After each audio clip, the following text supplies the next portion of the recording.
Okay, so this video is going to be the first of its kind, and while that sounds exciting, it's actually pretty embarrassing. But hey, who doesn't love to hang their head in shame? So let's get at it.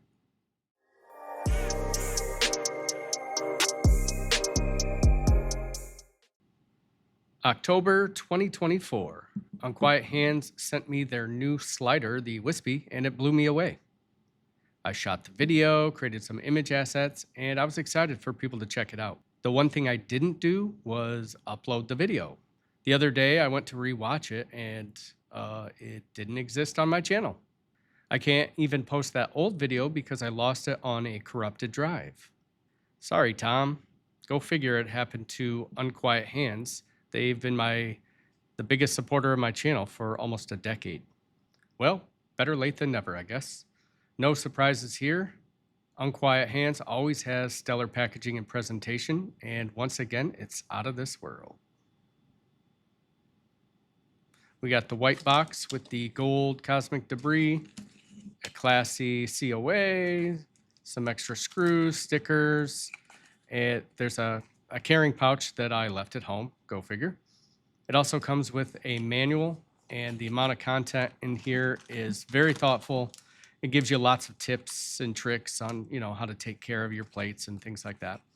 My first impression a year ago left me obsessed. I literally fidgeted with Mr. Whispers nonstop for hours until my hand was sore. The elegant styling, the finish, the curves, the rounded fillets, the crispy sounds, and most importantly, the fidgetability are all fantastic. Right away, I realized that the Wispy is a little longer than most sliders at 51 millimeters, and definitely thinner than most at 6.5 millimeters at the lowest, all the way up to 11 millimeters. What a great name, too, Wispy. Thin, light, airy, wispy. The body is titanium, which is the goat of all non-exotic metals, and I'll fight anyone who disagrees. This version has stainless steel plates, but it launched with Zerk and Teflon plate options as well. Aesthetically, the gray and silver to me is fire. Come on now, look at that. This thing is hotter than Georgia asphalt. The titanium body has a glass blasted finish that creates a silky feeling that's still grippy. It also does a good job of hiding finger smudges. I've been handling this all day and you can barely see anything on there. Always love that. There's a dramatic curvature down the length of the slider, and that's the perfect nest for your finger. And it creates these raised sections on the corners, so sliding is very easy, even laterally. The stainless steel plates on the Wispy are very exceptional. Due to the thinness of the design, there are 4 screws on each corner to hold the plate down, since that is where there's the most meat on the bone. I like how the dimples are tight and run all the way to the edges, and that reduces the amount of metal contact between the plates, and less touching means less friction, which means more slippery, slidey goodness. So, like I said, I've had the Wispy for over a year, and I use it all the time. If you can look, I tried to find some scratches at all, but I can't, and that's surprising for how much I've used it for the past year. Those plates are finished with a polished stone wash, so maybe that's a factor in why they're holding up so well. For magnets, it has a hybrid 4x2 3-click array. The corners are 6x2 millimeter N52s, and the middle 4 magnets are 6x2 N35s. Between that hybrid setup and the thinner magnets, the Wispy is very easy to manipulate. And because it's longer than most sliders, it has mass that is further away from the pivot point, allowing it to move faster than smaller sliders with the same force applied.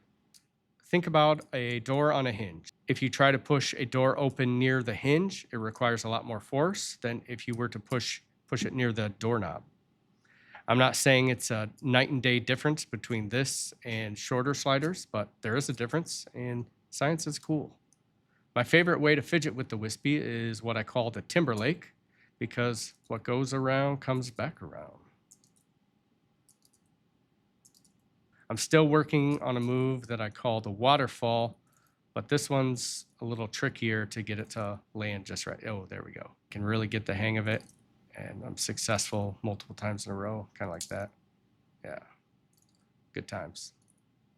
The first move that I really enjoyed to do is called the reboot, where you slide it up, pivot to the side, slide it back up, and with a tiny amount of force, it just returns to the starting position like magic. So cool. Other than that, if I'm just chilling at my desk and focused on other things, I don't really pay attention, and I'm pretty basic. So just kind of do like this, like that, back and forth. The Wispy is probably great for people who are really good at the fast tricks, but trust me, I'm not that guy. What else is there to say? I guess I didn't mention the crispiness. The magnets are intentionally left a little loose inside the plates, so as you slide the halves, the magnets bounce around, creating a sound that it reminds me of crinkling like a thin plastic cellophane. It's not loud at all, but it will be audible in a small, quiet room. If those crispies are not for you, you can just open it up and maybe add some thin foam or maybe O-rings, and that should make it silent. When it arrived stock, I really enjoyed the fidgetability, the way it's set up, so I have yet to crack open the plates and try to mess around with different magnet strengths. I just have no desire. It works just how I want it, so that's how I'm going to leave it. Anyway, that's all I got. If you're looking to pick one of these up, normally I would say just go to unquiethands.com, but since I'm a year late, they are sold out. Hopefully they do another run, but until then, you can check our daily fidget group for maybe secondhand sales from members. They don't come up very often, but that link will be down in the description if you want to try your luck and see if anyone is selling it. Again, Tom, sorry for my failure, but thanks always for your support. Later.